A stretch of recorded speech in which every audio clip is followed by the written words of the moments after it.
한 종목 시즌3 시작을 기념해서 카카오톡을 통해 시청 및 애청자 여러분들과 만나게 되었습니다. 카카오톡 친구 찾기에서 트리플 플러스를 검색해서 등록해 주시면 강연회 등 각종 안내사항을 알려드립니다. 주식에 대한 각종 문의는 메리츠증권 여의도 금융센터 김성훈 과장에게 하시면 됩니다. 전화번호는 0260986320입니다. 네, 안녕하세요. 딱한 정보 팟캐스트 시즌3 그 세 번째 시간을 시작하겠습니다. 와, 근데 왜 시즌3예요? 잘 안 들으시네요. 네. 시즌3 우리 지난번에 강연하고 그래서 시즌3 2가 그냥 급격하게 없어지고 시즌3가 된 거예요? 그러니까 잘 나간다는 시즌을 자주 바꾸거든요. 워낙 시즌 한번 바꿀 때마다 한두 달을 쉬어줘야 되는데 그치. 고객들, 청취자들이 여러 같은 성원을 위해서 할 수 없이 쉬지도 못하고 바로 갔습니다. 그래서 시즌 한 주 쉬었지. 한 주 쉬었죠. 그건 작업상. 우리가 쉬는 건 아니죠. 네. 예, 작업상 그렇게 된 거고요. 인사부터 하겠습니다. 이학년입니다.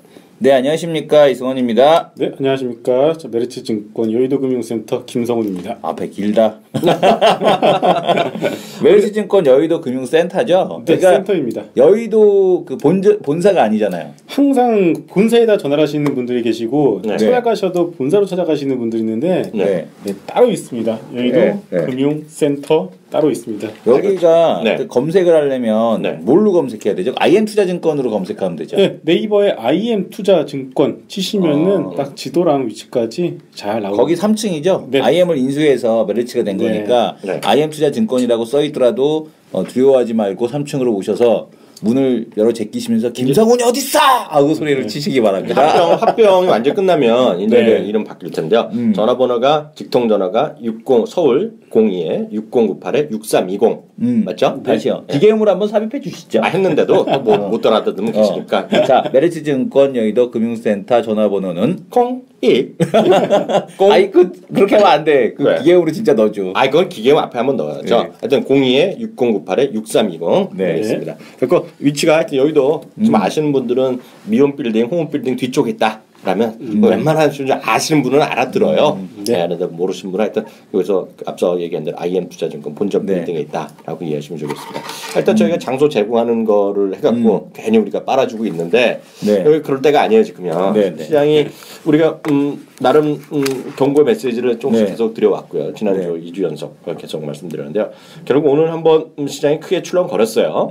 뭐 코스닥은 좀 버티나 했더니 결국 코스닥 돈을 오늘 참 10월이래. 5월 6일이거든요. 네. 어린이날 다음 날 화요일 날 녹음을 하고 있습니다. 코스피는 오늘 무려 27포인트나 떨어졌어요. 그래서 2100까지 위험하다 했는데요. 2104.58로 끝났고요. 1.3% 밀려났습니다.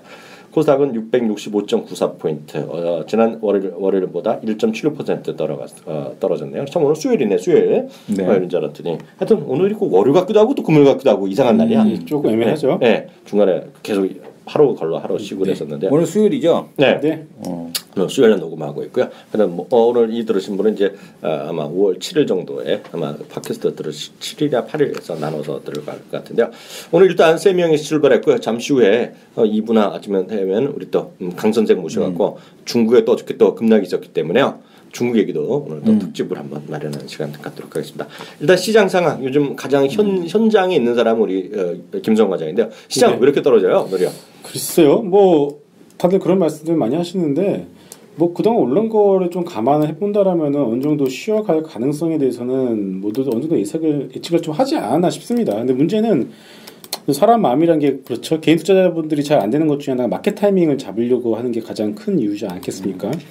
뭐 잘 간 종목들 고점에서 팔고 또 바닥권에 순환매 나온 종목도 잡아서 또 수익 내면은 가장 좋겠지만 뭐 그거는 뭐 불가능한 것이라고 보기 때문에 일단은 뭐 지금 상황 뭐 그 내추럴 엔도텍 때문에 어떤 파생된 것이라고 하겠지만은 거기에 더해서 이미 성장주와 실적이 나오는 종목들 간의 괴리가 가장 컸었다라는 것이 결국은 가장 큰 이유가 됐겠다고 봐야 될 것 같고요. 그리고 뭐 우리 이승원 대표님도 그렇고 이양희 의원도 자주 말씀하셨지만 미국 S&P 내에서도 지금 바이오테크 주식이 꺾이면서 또 바닥권 소재나 산업재 주식은 또 올라오고 있고 이렇게 좀 괴리감이 나오면서 전 세계 글로벌적으로 약간 좀 성장주 소에서 펄을 그동안 20배, 30배 정도 이상 줬었던 것이 정당화됐었는데 그 부분에서 이제 좀 확인을 하고자 하는 심리가 좀 커져가고 있고 또 하나가 또 이런 얘기도 하고 있는 사람도 있더라고요. 그 6월 달부터 이제 상한가 30% 확대되지 않겠습니까? 그러면은 뭐 기관이든 외국인이든 간에 어떤 제도 변화를 앞둔 상황에서 뭐 기존 종목들을 다 채우고서 그런 상을 맞으려는 사람들은 많지도 않을 것이다. 그렇기 때문에 거기에 대비해서도 어느 정도 포트를 줄이는 과정이 좀 같이 겹쳐지다 보니까 이것이 어떤 시장의 어떤 출렁임으로 드러나고 있다라고 보시면 될 것 같습니다. 그런데 제가 이럴 때마다 드리고 싶은 말씀들이 있어요. 뭐 시장의 변곡점을 정확히 맞출 수가 없다는 것을 일단 우리가 가정을 해본다라면은 굳이 여기서 극단적인 전략, 즉 주식을 다 팔고서 내려올 때까지 기다리겠다는 것만큼 또 바보 같은 전략도 없다라고 생각을 합니다. 시장이 그러니까 올라갈 때 우리가 느끼는 시간에 대한 관념과 그리고 떨어질 때 투자자들 느끼는 시간은 진짜 하늘과 땅 차이죠. 저는 진짜 얼마 전에 들은 얘기가 있었는데 제가 존경하는 분이 이런 말씀을 하시더라고요. 물속에서 숨을 참고 있을 때는 그 1분 1초가 정말 시간이 안 간다. 괴롭고. 그런데 물 밖에 있을 때는 전혀 그런 것도 모르지 않겠냐.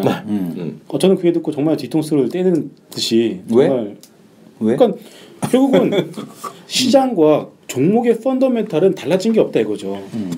거기 가려면 갈 것이고 떨어지려면 계속 떨어질 텐데 결국 달라지는 것 자체는 뭐냐면 인간의 투심이다. 네. 이거라고 좀 봐야 될 것 같아요. 그렇기 때문에 오히려 내가 가지고 있는 종목들이 싸다고 느껴지고 그리고 똘똘하다고 느껴진다면은 굳이 어설픈 구간에서 툼에 동참해서 그걸 자른다거나 뭐 비중에 대한 조절을 우리가 해볼 수 있겠지만은 뭐 다 자르고서 다시 새롭게 시작하는 종목을 잡는다 이런 식의 전략 그게 뭐냐면 엇박자가 나는 가장 그게 큰 이유 아니겠습니까? 맞아요. 그러니까 물론 우리가 좀 방송을 통해서 방송을 출연하면서 뭐 순환매 얘기도 하고 이런 식의 또 단어도 쓰면서 얘기를 하지만 결국은 나중에 큰 돈 번 사람들은 그냥 가만히 있었던 사람이거든요. 좋은 종목 가지고 있어 계속 끌고 가는 사람들이 결국 큰 돈을 벌었듯이 우리가 이렇게 변동성이 심해질수록 거기에 좀 부가내동할 필요는 없어 보이고요. 다만 어느 정도 비중만 서쪽 좀 줄여서 현금만 좀 가져가자 이 정도로만 여러분들이 이해를 하시면은 현재 지금 다가오는 현재 진행 중인 이런 변동성 장세에서 조금 뭐랄까요 좀 도움이 되지 않을까 싶습니다. 그럼 조정 들지 않을 것 같아요? 글쎄요. 일단은 저는 그 저희들끼리 오늘 한 얘기는 저희들이란 게 여기서 누구예요? 저를 지정분들이 저희 쪽 센터에서 센터 분들이요. 일단 어떤 얘기를 했냐면은 지금 코스닥이 고점 대비 조정이 일단 현재 좀 일주일 이상 진행이 되어 왔고 네.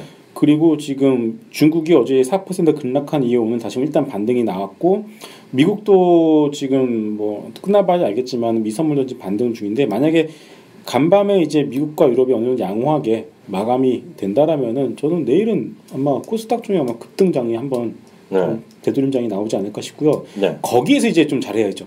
거기에서 뭐 이제 더 갈 것이다라는 어떤 그런 막연한 것보다는 네. 내 종목이 시장 떨어질 때 같이 떨어진 건 상관없어요. 그때는 여러분들 자르시면 안 되거든요. 네.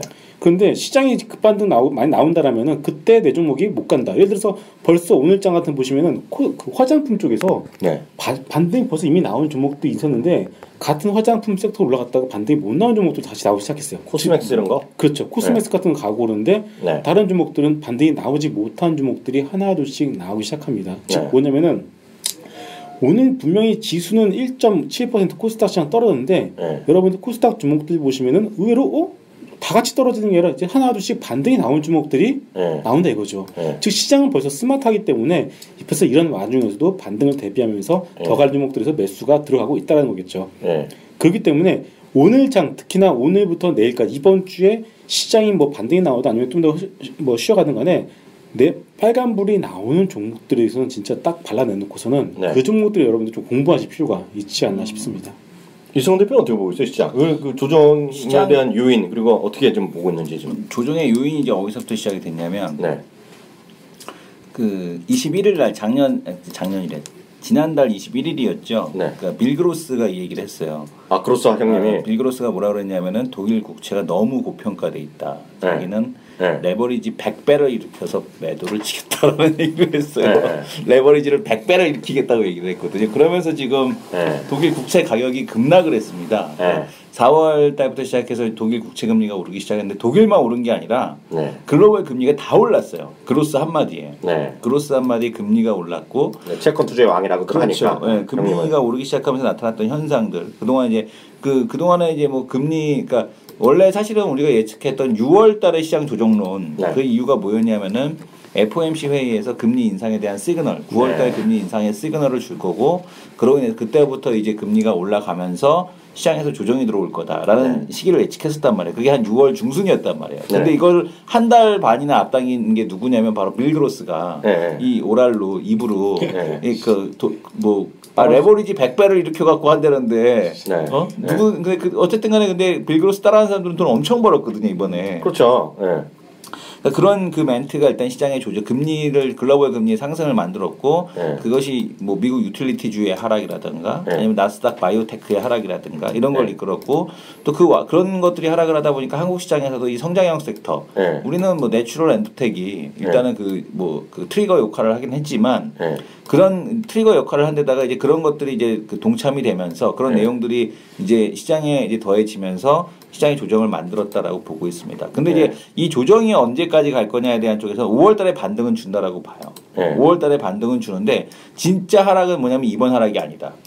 진짜 하락은 이번 하락이 아니고 겁나는 소리 하네. 6월 달에 대표님께서 나타나는 하락에 대한 쪽이 진짜 하락이지 않을까 그런 생각을 해보는 거죠. 그래서 어쨌든 간에 지금 그 앞에서도 김성훈 우리 과장이 말씀을 주신 것처럼 이 종목에서 분명히 반등 나오는 놈은 나와요. 반등 나오는 놈은 나오는데 정말 그러니까 무임승차했던 애들 나도 화장품 하는데요 했던 애들 저도 바이오 하는데요 했던 애들 저도 똥꼬에 새살을 바르면 새살이 살살 돌아요 뭐 이런 애들 있잖아요. 저도 그 새살이 돋는 화장품을 만들었어요. 이런 말도 안 되는 애들 있잖아요. 그러니까 매출은 진짜 연결이 안 되는데 단순하게 화장품 한다고 해서 올라왔던 애들은 분명히 엄청난 그냥 사업 검토만 하더라도 검토만 하더라도 그런 애들은 분명히 하락을 해야 되지 않을까. 그리고 다만 만약에 이제 그렇게 보고 있어요. 조정폭은 조정폭은 이번에는 아까 뭐 기간은 뭐 5월 저는 내일부터라도 당장 이 방송이 나가는 목요일 날부터 반등이 나올 거라고 봐요. 저도 왜냐면은 오늘 오바 때렸거든. 오늘 무지하게 오바 때렸거든 시장이. 그러니까 그 시장이 오바 때린 이유는 뭐냐면 이 개인 신용이 지금 투매를 유발시키려고 했던 것 같아요. 개인들 신용 투매. 그러니까 뭐냐면은 코스피의 신용 잔고가 올해 1월 달에 나타났던 현상이 뭐냐면 올해 1월 초에 코스닥의 신용 잔고가 코스피의 신용 잔고를 넘어섰어요. 근데 언제였다고요? 1월 초에 이미 3억 아마 지금 7억 4천인데 지금 아마 7조 4천억? 7조 4천억인데 아마 3억 4조 가까이가 아마 코스닥일 거예요. 3억 8천인가가 3조 8천억인가. 그래서 그 코스닥이 어떻게 그 통계가 나와요? 네, 나와요. 한국금융협회에 들어가시면 통계 데이터에 보게 되면 유가증권 따로 그다음에 코스닥 따로 이렇게 나옵니다. 그래서 한국금융투자협회, 금융투자협회 가시게 되면 나오게 되는데 거기서 보게 되면 이미 1월 초에 이미 넘어갔거든 코스닥이. 근데 코스닥하고 거래소의 시가총액 차이는 보게 되면 8분의 1 정도 수준이란 말이에요. 그러니까 이제 얼마 정도 많냐? 8배가 많은 거죠. 코스닥의 신용 잔고가. 그렇죠. 8배에서 10배 사이가 많은 거예요. 그러니까 지금 상황에서는 한 10배 정도가 더 많으니까 이거에 의한 변동성, 종목별 변동성은 어마어마하게 나올 가능성이 있다. 특히 신용 잔고가 높은 애들. 이런 애들 같은 경우는 한번 깔끔하게 반대매도 한번 맞고 가야지. 그러니까 내추럴 엔도텍 같은 경우는 그때 그 매도기에 딱 한 번 줬잖아요. 그때 매도 못한 사람은 집에 가는 거예요. 다 부실채권 심사 들어가는 거예요. 그런 거는. 근데 뭐 그 정도는 아니지만 이번에도 특히 스탁론 하셨던 분들 5배까지 되잖아요. 그런 사람들은 이제 다 반대매도 맞는 거지 이번에. 그걸 조심해야 되지 않나 보고 있어요. 저도 얘기 좀 드리면 좀 몇 가지만 겹친 거 빼놓고 하면 저도 하여튼 특히 이제 많이 보셔야 될 게 10년물 국채 금리거든요. 미국의 10년물 국채 금리가 알게 모르게 지난번에 한번 반등을 하다가 조금 다시 내려가다가 좀 다시 올라가기 시작하는 그림이 나오고 있거든요.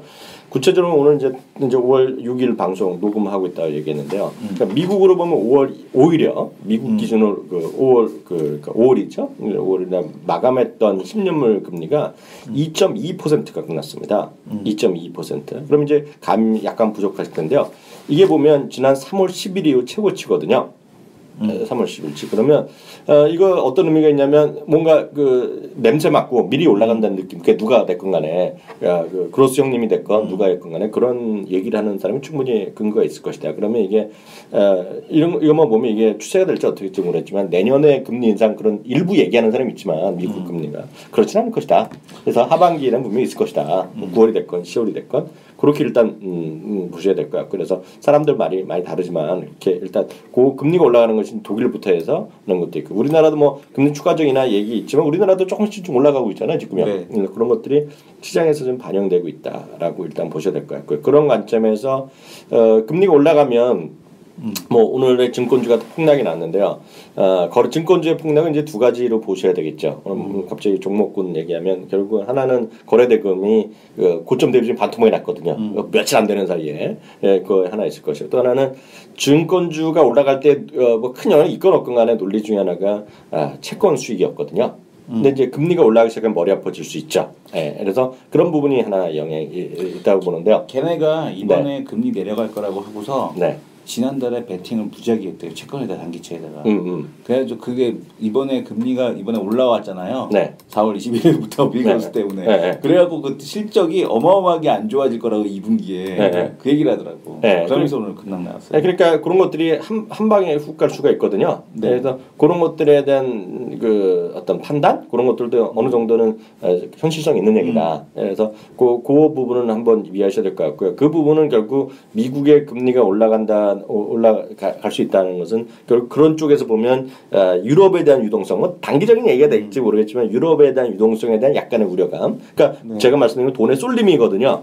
돈에 유럽으로 가던 돈이 약간 멈칫할 수 있다는 전망이 있는 거죠. 그렇다고 그 돈이 빠지진 않았어요. 계속 돈이 들어가고 있는데 하여튼 하나의 어떤 계단식으로 봤을 때 멈칫할 수 있다. 그리고 유럽이 약간 멈칫하면 당연히 한국 시장 포함한 이머징 마켓도 당연히 영향을 미치거든요. 그리고 잠시 후에 또 2부 시간에 하겠지만 결국 중국 시장에서 돈이 많이 빠졌거든요. 어찌됐건 이머징에서 빠졌는데 다 중국에서 빠진 거거든요. 그러니까 그런 것들에 대한 얘기가 결국은 이런 것으로 보셔야 되는데 그래서 그런 것들이 있다라고 일단 하나 말씀드리겠고 들어갈 것 같고요. 저도 이제 아까 저도 또 두 분한테 똑같이 질문 드렸지만 그럼 조정폭이다 기간이다 얘기하는데 조정은 상식적으로 보면 두 가지 조정이 있거든요. 가격 조정과 기간 조정이 있어요. 그래서 가격 조정이 깊으면 기간 조정이 짧은 법이고 가격 조정이 짧으면 기간 조정이 길어지는 건 이제 교과서에 나오는 얘기거든요. 근데 그렇게 일단 보시면 좋겠는데 중요한 것이 하나 있는데 그러면 조정행이 얼마만큼 있겠느냐는 건데 우리는 보면 많이 떨어졌으니까 떨어지면 무조건 오늘 조정 보였다 이런 얘기 하잖아요. 그러니까 미국에서 보면 미국 교과에서 보면 조정이다면 10%거든요. 그러면 이제 2200이면 2200포인트라는 얘기고요. 코스닥이 한 700 넘었었잖아요. 그럼 70포인트 정도를 얘기하는 거예요. 일반적으로. 그러니까 지금은 누가 조정이라면 미국 애들은 웃어요. 이제 상승 추세에서 약간의 걸림돌 정도라고 보는 게 이제 미국 애들 시각인데 저는 이렇게 보고 있어요. 어찌됐건 내추럴엔더텍이 단초를 제공했거든요. 그래서 저는 종목별 가격적으로 상당히 나올 수 있다고 보고 있어요. 그리고 저는 이승원 대표도 잠깐 얘기했지만 제가 지난주 방송 들으시면 아시겠지만 저는 너무나 어이없는 주식들이 많다고 보고 있거든요. 이승원 대표는 점잖게 얘기했지만 일부 종목 PR 뭐 적자뿐만 아니라 몇백 배 500배, 600배, 1000배짜리 널브러져 있는데 이런 것들이 50% 따블 난 거 있거든요. 그런 것들은 가격 조정이 심하게 나올 수도 있다는 생각 갖고 있고요. 그러면 딴 것들은 어떻게 하느냐 보면 딴 것들은 저는 과거 같은 코스닥의 급락하고 뭐 20-30% 풀어주고 이런 건 없다. 다만 조정이면 우리가 얘기하는 앞서 말씀드렸던 일반적으로 얘기하는 조정 정도는 나온다. 그러면 10%에서 15% 특히 코스피는 10% 뭐 가능성이 있다고 보고 있고요. 솔직히 코스닥은 15% 정도 가능성이 좀 있다고 보고 있어요. 그래서 조정폭은 코스닥이 클 수밖에 없는 건 뭐 당연하겠고요. 다만 이제 문제는 그 이상 가겠느냐. 정말 조정이 정말 폭락이 오겠냐는 것은 그건 현실적으로 어렵다고 보고 있어요. 왜냐하면 여러 번 말씀드렸다시피 이명박 정부에 대해서 많은 분들이 평가가 엇갈리지만 한 거 딱 하나 잘한 건 있다. 코스닥 시장의 경영 투명성, 재무적인 그러니까 그 어떤 사기꾼을 많이 몰아냈다. 그래서 그거는 하나 의미가 있다는 보고 있고요. 두 번째 박근혜 정부 현 정부에 대해서 뭐 말도 많지만 딱 하나 잘한 거는 증권 쪽에만 말씀 잘한 거는 양형 기준 엄청 올려놨어요. 그래갖고 그 일부에서 아직도 뭐 작전하고 나쁜 짓 하는 사람이 있겠죠. 있겠지만 그 예전과 달리 그냥 1년 뭐 예를 들어서 집행유예 살고 나오는 사람은 만약 있다 그러면 그 사람은 정말 그런 짓밖에 안 한 거예요. 죄질이 무겁지 않은 거죠. 근데 웬만큼 돈을 정말 많이 먹었다 이런 애들 보면 요즘 5년에서 7년짜리 많이 받습니다. 그래서 그게 없다고 할 수 없어요. 그런 작전이나 불공정을 없다고는 할 수 있지만 과거보다 많이 줄어들었을 거라는 생각, 느낌은 갖고 있어요. 그래서 예전 같으면 벌써 여러 번 났을 겁니다, 지금은. 근데 지금 몇 년째 큰 얘기가 별로 없어요. 작년에도 없었고 올해다 뭐 나오겠죠. 근데 그걸 이번에 내추럴 엔더텍이 이제 다른 쪽에서 사고를 친 건데, 그건 뭐 그래서 어떤 분들은 야, 내추럴 엔더텍이 뭐, 야 저봐라 저 나쁜 새끼들 또 그러지만 그 늘상 있는 일이에요. 네, 늘상 있는 일이죠. 그래서 그거는 정말 누가 잘못했건 안 했건 간에 그걸 정말 일부 애널리스트 갖고 욕하고 보는 얘기 있지만 걔네들 속았으면 할 말이 없는 거죠 뭐. 네, 그리고 보면 그분에 가면 약간 딴 얘기지만 이번에 제일 문제되는 거가 충북 제천이 돼. 그 얘기 들으셨어요? 왜요? 그 네이버나 구글 검색하면 나와요. 거기서 올해 특히 그 백수어 그 농장직을 확대했대요. 농경작을 막 했대요. 시 차원인지 거기 농협 차원인지 그래서 소득 재반 활동으로 그래서 교육을 많이 시켰다는 거예요. 네, 그래서 백소랑 가짜 백소 중국산 그리고 이협이야 뭐야 그 이상한 이협 피소. 네, 그거가 전문가도 구분이 안 된대요. 네. 그래서 그걸 주의하라 그랬는데 그러면서도 내가 뉴스 보니까 그래도 그렇게 우리가 하더라도 여러분들이 경작한 걸 100% 보장은 안 됐다 그랬대 또 거기서도.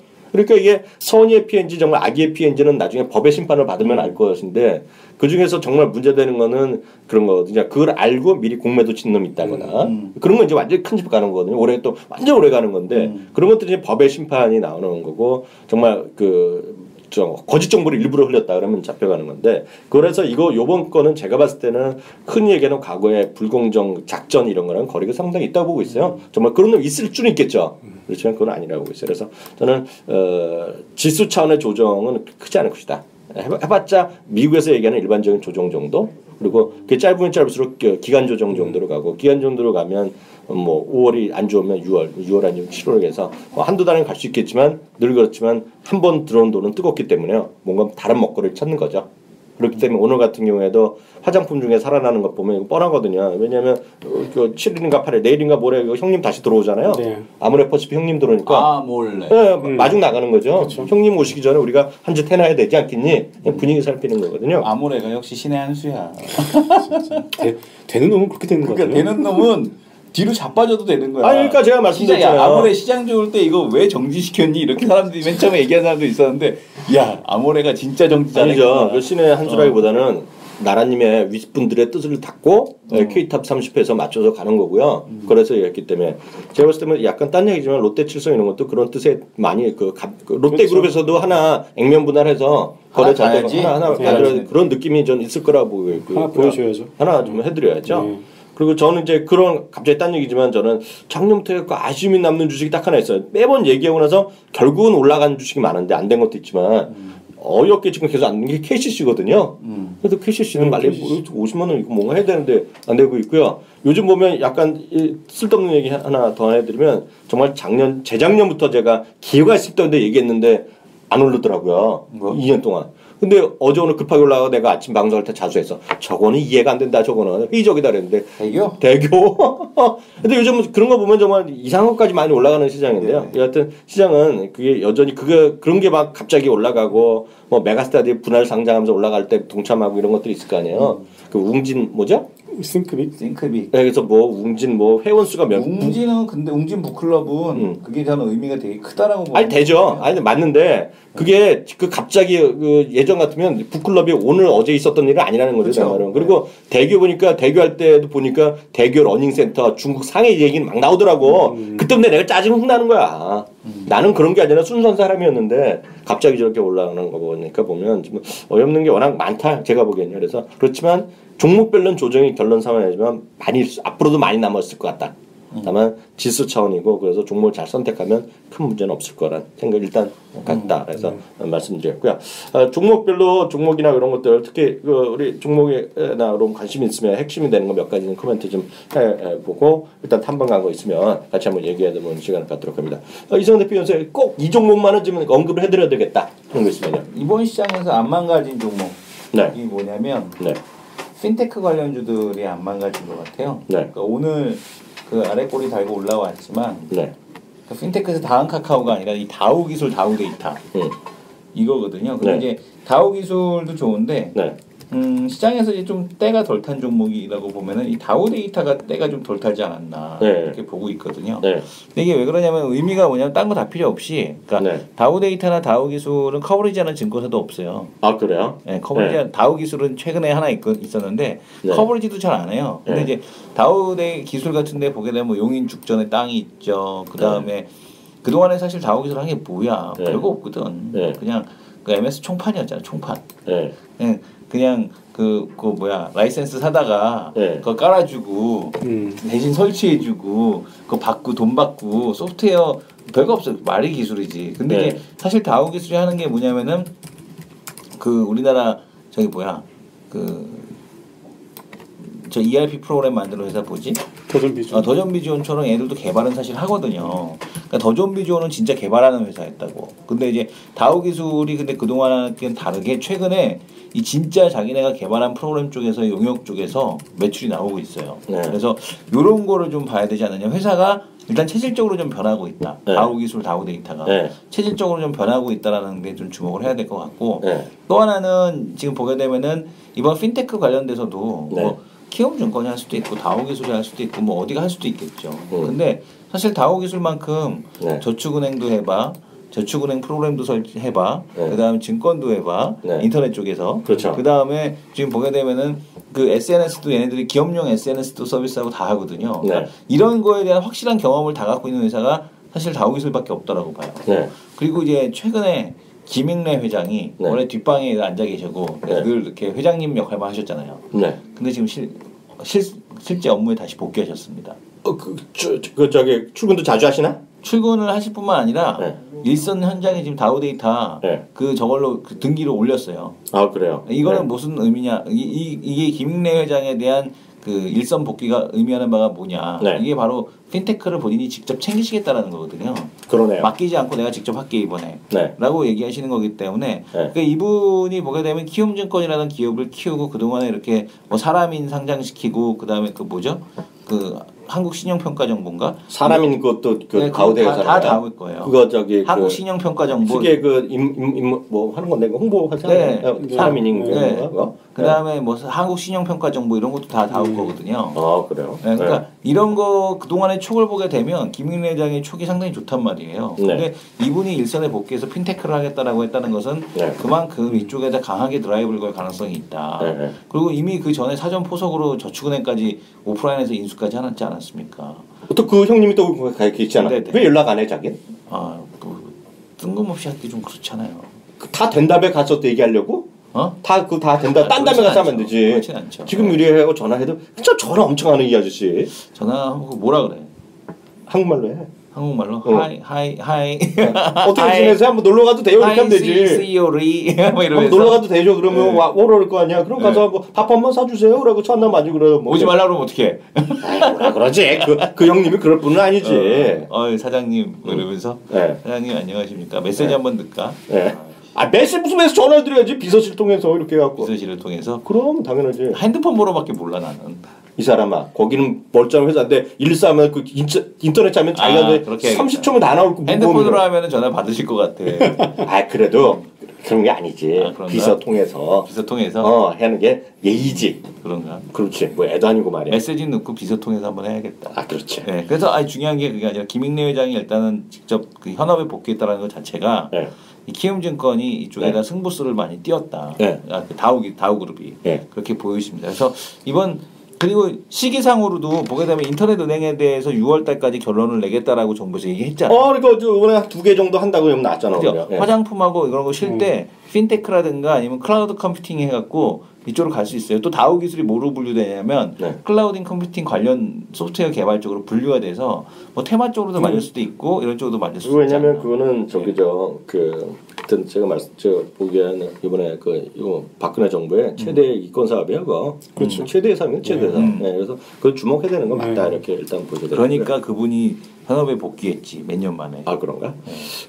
저는 그러면 약간 딴 얘기 좀 해드리면 요즘 미국에 가장 핫한 거 해외에 있고 우리 시장에서 보면 이제 지금 저는 그래요. 저는 시장에 뭐 자잘한 것도 팍팍하고 이런 시장이 당분간 아니라고 보고 있거든요. 그래서 그 약간 뜬금없지만 제가 하는 거야 결국 큰 해외 시장인데요. 저는 이 얘기를 좀 해드리고 싶어요. 지금 우리 시장에서는 아까 핀테크도 하고 핀테크 때문에 엄청 기대를 했지만 녹은 게 바로 네이버랑 그 다음 카카오거든요. 네? 근데 완전 녹았잖아요. 녹았죠. 네. 한번 지금 방송 태대로 말씀드렸다시피 지금 이게 왜 그러냐면 미국 애들이나 해외 애들한테 관심이 없어요. 그것들이. 왜냐하면 쉽게 얘기해서 뭐 메신저는 딱 2개밖에 없는 거예요 세상에. 뭐냐면 결국 왓츠앱이랑 그 위챗이거든요. 걔네들이 다 시장을 장악했기 때문에 라인에서 뭐 한다? 카카오톡에서 한다? 너희 하라는 거야. 너 하면 뭐니? 우리가 그 100개 다 한다. 네? 그럼 이제 끝나는 거야. 네? 그래서 그게 현실적으로 그렇다는 생각 갖고 있고요. 핀테크도 저는 이게 그 우리나라 은행을 정말 따면 되는데 그냥 결제 이런 것들은 결제만 하는 거는 결국은 국경이 없어지고 이런 사회에서 결국은 그 어떻게 될건 페이팔이 됐건 뭐건 간에 하여튼 큰 것들을 좌지우지하는 세상이 오기 때문에 그건 큰 의미 없다고 보고 있어 솔직히. 근데 삼성페이 정도면 될지 모르겠지만 삼성페이도 지금 뭐 모르겠어요. 어떻게 될지 모르겠고 그거는 우리나라에서는 엄청 쓰겠죠.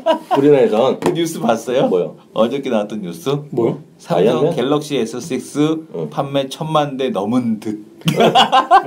넘었다는 것도 아니고 넘은 듯. 그 신종균 사장인가요? 회장. 회장인가요?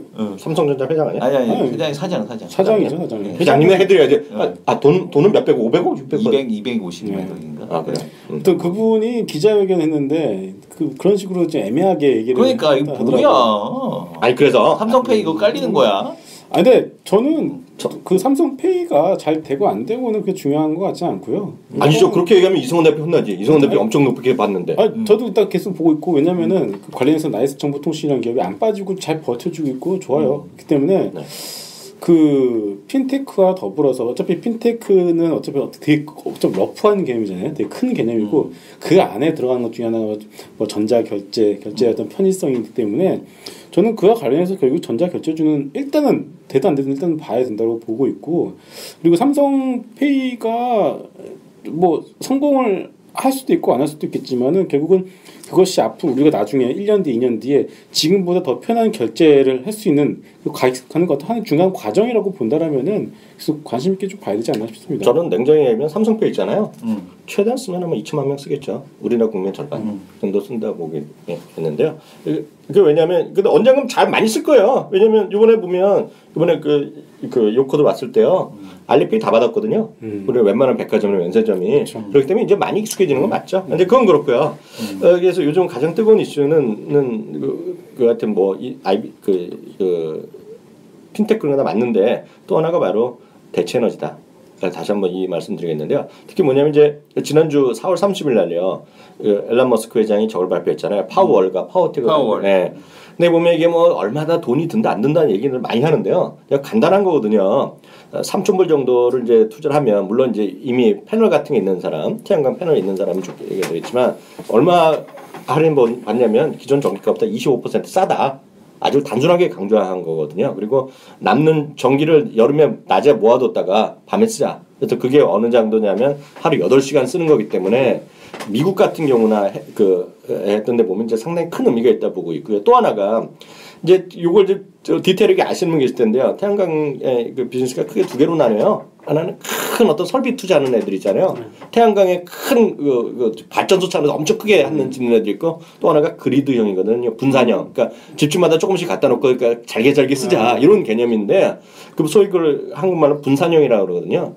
분산형 시장이 앞으로 엄청 커진다. 그걸 얘기하는 거예요. 이들이 얘기하고자 하는 거가. 그래서 분산형 쪽에 보면 는 거고요. 특히 태양광 발전이 커지면 커질 때 가장 핵심 서로 상관관계가 있는 것이 소위 저장 장치거든요. 그래서 태양광 뭐 어떻게든 저장을 해야 될 거 아니에요. 저장이 뭐야? 쉽게 얘기하면 핸드폰 충전하듯이 충전 안 되니까 쉽게 해서 보조 배터리, 샤오미 보조 배터리 갖고 다니는 거 있잖아요. 그렇죠. 그 보조 장치의 그 저장 장치가 핵심일 수밖에 없어요. 그래서 이거가 서로 맞물리는 거다라고 일단 이해하셔야 되겠습니다. 이게 솔라시티가건 누가 간에 이렇게 보셔야 될 것 같고요. 우리나라는 상관없는데 해외에서는 그래서 기존 전기회사에서는 대형 악재의 가능성이 크다고 있어요. 기존 큰 전기회사들은 악재가 될 것 같고요. 패널 생산하는 거나 패널이나 그런 관련된 거. 그럼 패널이 하면 그래서 우리 KB증권인가요? KB증권이요? KTB증권이었나요? 결국은 KTB 증권의 그 앨런 머스크가 그 하는 것은 결국 폴리티컬로 호재라는데 그게 맞는 얘기입니다. 이렇게 보셔야 될 것 같고요. 또 하나가 그럼 어느 정도 도대체 미국에서 태양광이 늘어나겠느냐 이걸 많이 궁금해하실 텐데요. 그걸 확실히 한번 정리를 해드리겠습니다. 그 지금 보면은요, 제일 캘리포니아 기준으로 말씀드리면 제일 발전소의 용량이 컸던 거가 그 저거예요. 물이에요, 물. 수력인데요. 물이 부족하다고 말씀드렸잖아요. 물 수력 비중이 급격하게 줄어들고 있어요. 2011년에 보면 캘리포니아에서요 40%가 수력 발전이었거든요. 2014년에 17%대로 줄어든 겁니다. 그러니까 나머지들이 하는 건데 이제 캘리포니아 워낙 그 황량한 데에 바람이 불기 때문에 풍력 발전이 계속 어느 정도 유지하고 있고요.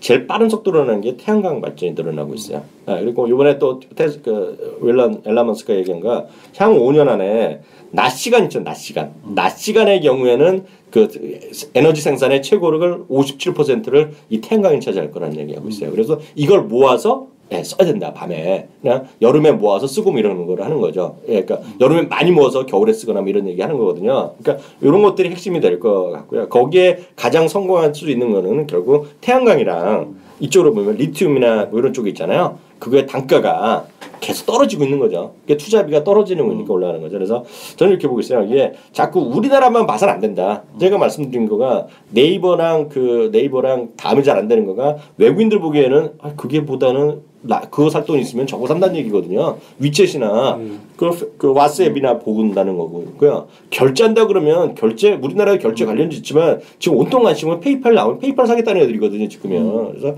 저는 하여튼 앞으로 시각을 단기적으로 보면 뭐 단타하는 분들이 워낙 뭐 이것저것 하면 되겠지만 장기적으로 보신 분들은 하여튼 글로벌한 시각. 그래서 글로벌한 시각에는 역시 계속 말씀드리면 대체에너지랑 물이랑 이런 것들이 엄청 핫하다 지금. 그래서 그런 쪽에서 다시 한번 말씀드리고 싶네요. 그래서 우리한테 별로 관심 없지만 ESS 시장이 엄청 커질 거다. 그래서 우리나라에서 안 쓴다고 여러분들 깔보다간 틀린다. 그래서 당연한 거야. 삼성 SDI나 LG화학 보면 대한민국의 ESS 시장 보고 하는 게 아니란 말이죠. 뭐야? 뭔 소리야 또. 그래서 그게 아니라 미국이나 특히 그 중국 그리고 또 이제 인도가 태양광 시장이 엄청 커질 가능성이 크다고 얘기를 많이 하고 있거든요. 그래서 그런 쪽에 봐서 결국은 태양광의 발전이 집집마다 들어가는 그리드성 분산형으로 들어간 거고 분산형의 확대는 ESS랑 같이 맞물리는 거다. 그거잖아요. 그래서 그걸 갖고 여러분들 생각하시면 좋을 것 같아요. 그래서 그런 쪽에 좀 계속 관심을 가지시라 일단 말씀드리고 싶습니다. 점잖게. 김성 가져오세요. 어디 탐방이랑 갔다 왔어요? 이번 주는 뭐 계속 시장이 변동성이 커서 노르날 이틀이었나 있었고. 그래서 뭐 탐방 아직 못 갔고요. 지금 일단 시장이 조금 차분해지면은 그때 좀 이제 한번 가볼 생각이고요. 근데 지금 결국 코스닥 시장 특히나 중소형주 위주로 변동성이 상당히 심한 상황이라서 어떻게 좀 어떤 종목을 말씀을 드려야 될지 조금 고민은 돼요.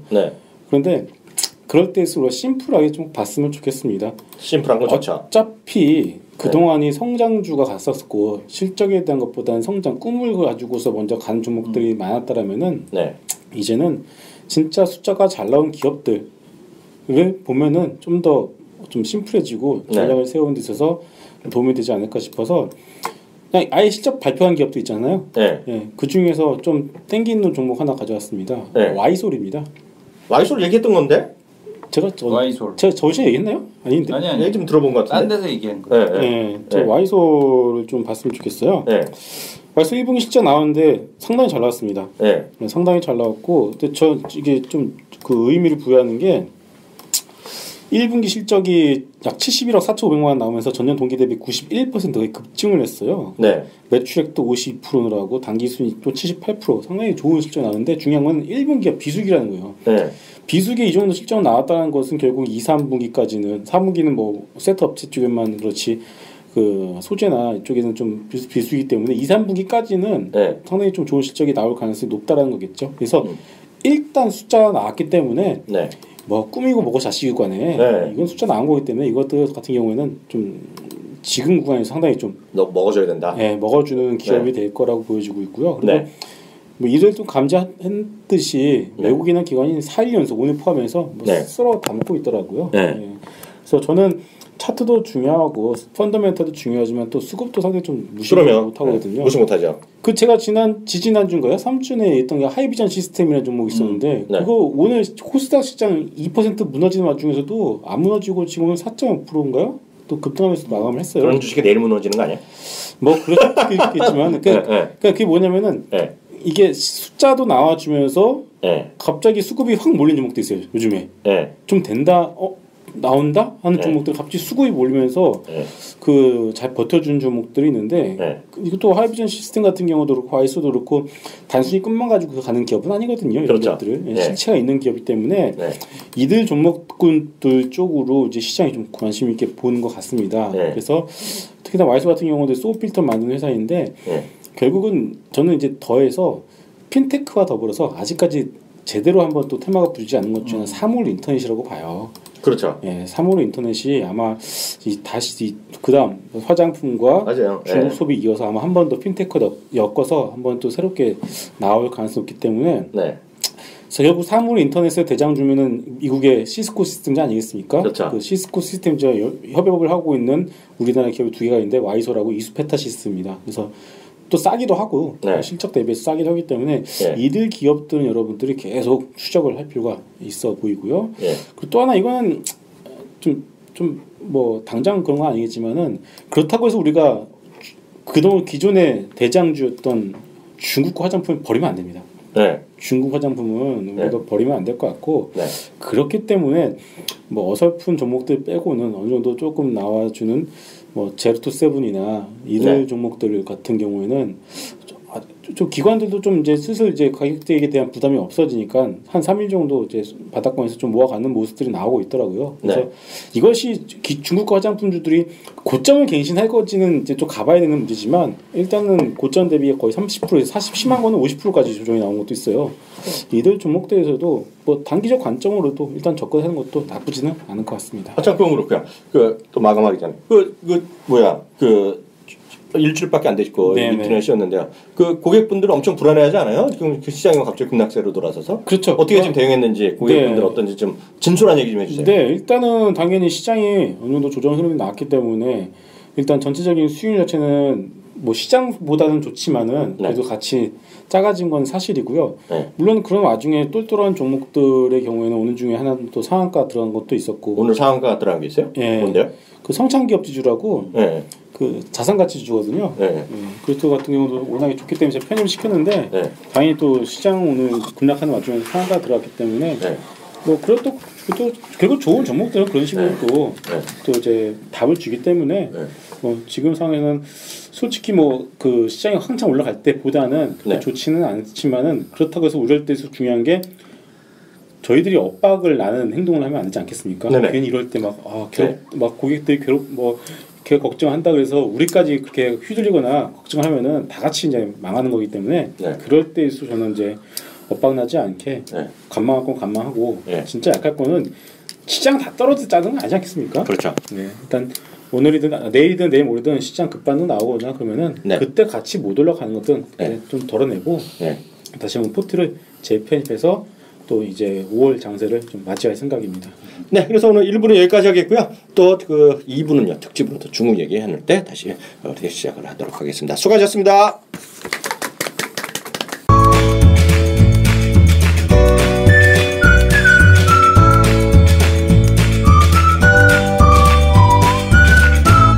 딱 한 종목 시즌3 시작을 기념해서 카카오톡을 통해 시청 및 애청자 여러분들과 만나게 되었습니다.